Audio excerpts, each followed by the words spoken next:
प्रिय विद्यार्थियों, हम लोग मानव संबंध उपागम के बारे में पढ़ रहे थे। इससे पूर्व हम लोग मानव संबंध उपागम जो है उसका उदय किन कारणों से हुआ, अर्थात उसके लिए उत्तरदायी कारण कौन से थे, उसके बारे में हम लोगों ने पढ़ लिया था।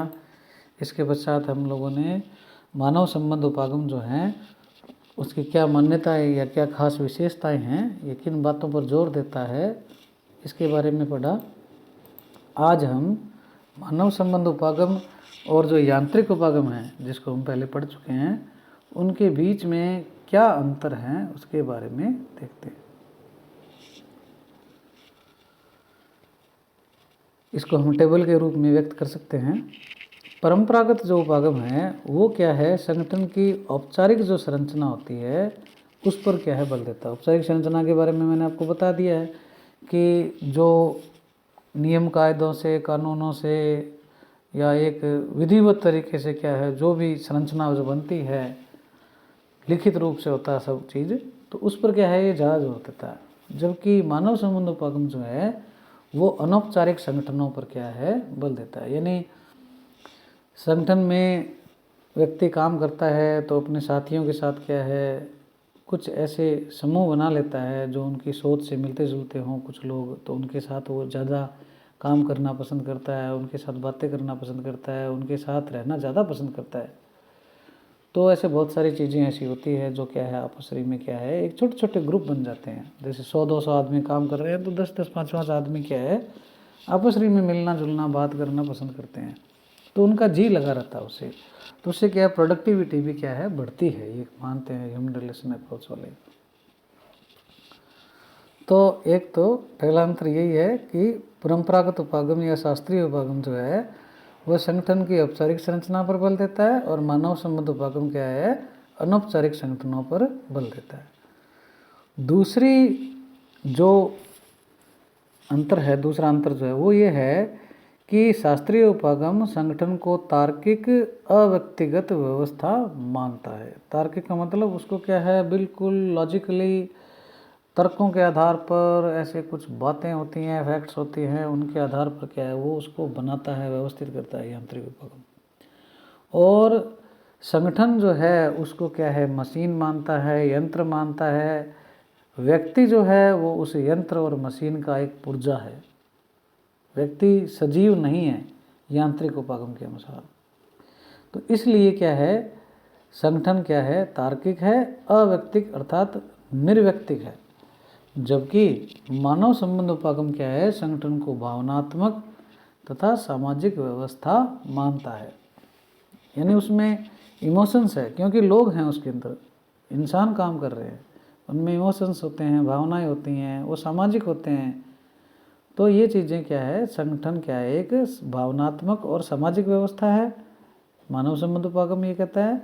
और परंपरागत उपागम कहता है कि संगठन क्या है तार्किक एवं अव्यक्तिगत व्यवस्था है। तीसरा अंतर ये है कि परंपरागत या शास्त्रीय उपागम जो है वो कर्मचारियों को क्या है आर्थिक मानव मानता है। यानी मनुष्य क्या है आर्थिक बातों से, आर्थिक चीज़ों से, उनसे क्या है प्रेरित होता है, उसके लिए काम करता है संगठन में। जबकि मानव संबंध उपागम कहता है कि कर्मचारी संगठन में एक सामाजिक मानव होने के नाते काम करता है। अर्थात मानव संबंध उपागम कर्मचारी को सामाजिक मानव मानता है और शास्त्रीय उपागम क्या है आर्थिक मानव मानता है। चौथा अंतर है कि संगठन के मशीन तथा क्रिया प्रणाली पर ये क्या ज़्यादा जोर देता है शास्त्रीय उपागम, और मानव संबंध उपागम जो है वो क्या है सामाजिक और मनोवैज्ञानिक पक्षों पर जोर देता है। पांचवा जो अंतर है परंपरागत उपागम प्रबंध द्वारा निर्मित कानूनों तथा विनियमों को संगठनात्मक व्यवहार का आधार मानता है। यानी मैनेजमेंट के द्वारा जो कानून बनाए गए हैं, नियम बनाए गए हैं, उनके आधार पर ही आपको काम करना है, दूसरे साथियों के साथ व्यवहार करना है, उसके हिसाब से ही रहना है। जबकि मानव संबंध उपागम क्या है भावनाओं, अभिवृत्तियों, इच्छाओं, इनको क्या है संगठन का व्यवहार मानता है।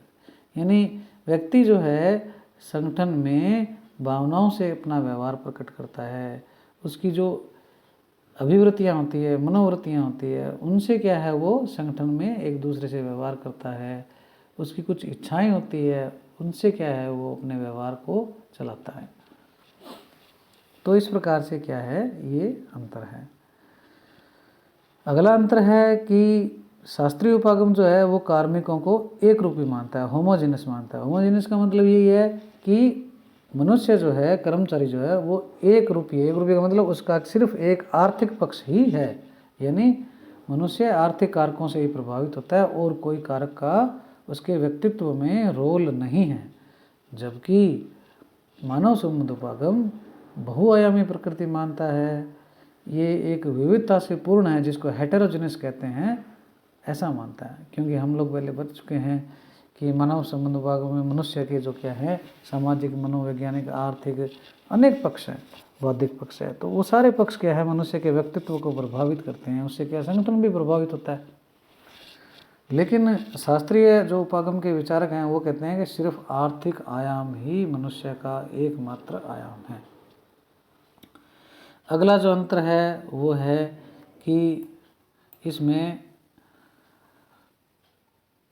निरंकुश जो पर्यवेक्षण की शैली है उसका जोर दिया जाता है, यानी वन वे कम्युनिकेशन होता है। ऊपर से निर्देश आते हैं, आपको ऐसा करना है तो है, आपके विचार, आपकी भावनाएं, आपकी जिज्ञासाएं, उनका कोई रोल नहीं है। जबकि इसमें क्या होता है, लोकतांत्रिक पर्यवेक्षण होता है। लोकतांत्रिक पर्यवेक्षण में क्या है, डेमोक्रेटिक रूप से क्या है सुपरविजन होता है। इसमें क्या होता है कि जो जिस पर सुपरविजन किया जा रहा है उसके भी विचारों को, उसकी बातों को ध्यान दिया जाता है, उच्चाधिकारी के द्वारा भी बताया जाता है। तो एक क्या है टू वे कम्युनिकेशन होता है। इसमें क्या है वन वे कम्युनिकेशन होता है, एक जगह से ही सारा संचार हो जाता है, नीचे से कुछ नहीं आ पाता। तो उसमें ऐसा नहीं होता। तो इस वजह से क्या है ये लोकतांत्रिक पर्यवेक्षण शैली है।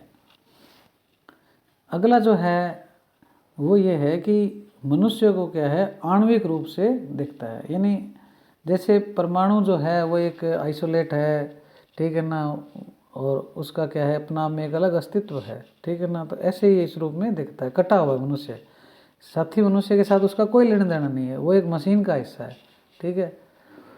तो ये ऐसा मानता है। जबकि मानव संबंध उपागम क्या है, मनुष्य को क्या है सामाजिक मानता है, वो समाज का हिस्सा है, वो मिलजुल के काम करता है, समूह में रहना पसंद करता है, ये ऐसा मानता है।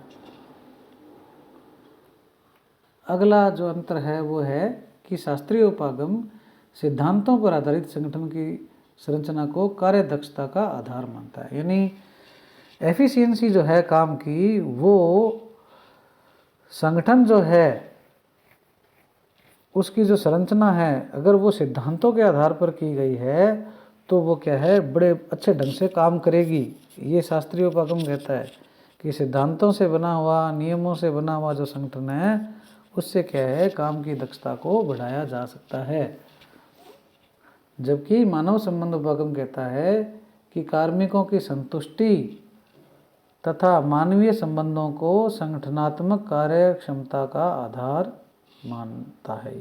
यानी कर्मचारी जो हैं वो किन चीज़ों से संतुष्ट होते हैं, उनके जो आपसी संबंध हैं वो जो हैं चीज़ें, वो क्या है काम की या संगठन की दक्षता को क्या है बढ़ाते हैं। अगला जो अंतर है वो ये है कि परंपरागत जो उपागम हैं वो कार्य के भौतिक पर्यावरण पर बल देता है, यानी जो मतलब बिजली की, पानी की, हवा की, ये जो भौतिक चीज़ें हैं ना, अच्छी मशीन हो गई, बढ़िया औजार ला दिए, इन चीज़ों पर जोर देता है, सामाजिक पर्यावरण पर बिल्कुल जोर नहीं देता।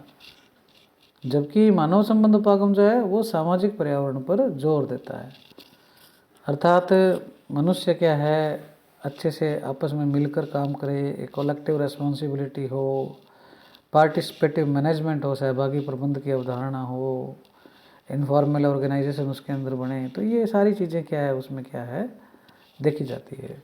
तो ये क्या है हम लोग ने आज परंपरागत अर्थात शास्त्रीय उपागम और मानव संबंध उपागम के बीच में क्या है अंतर देखा। तो मुझे उम्मीद है कि आप लोगों को क्या है इसके बारे में मोटी मोटी बातें समझ आ गई होगी।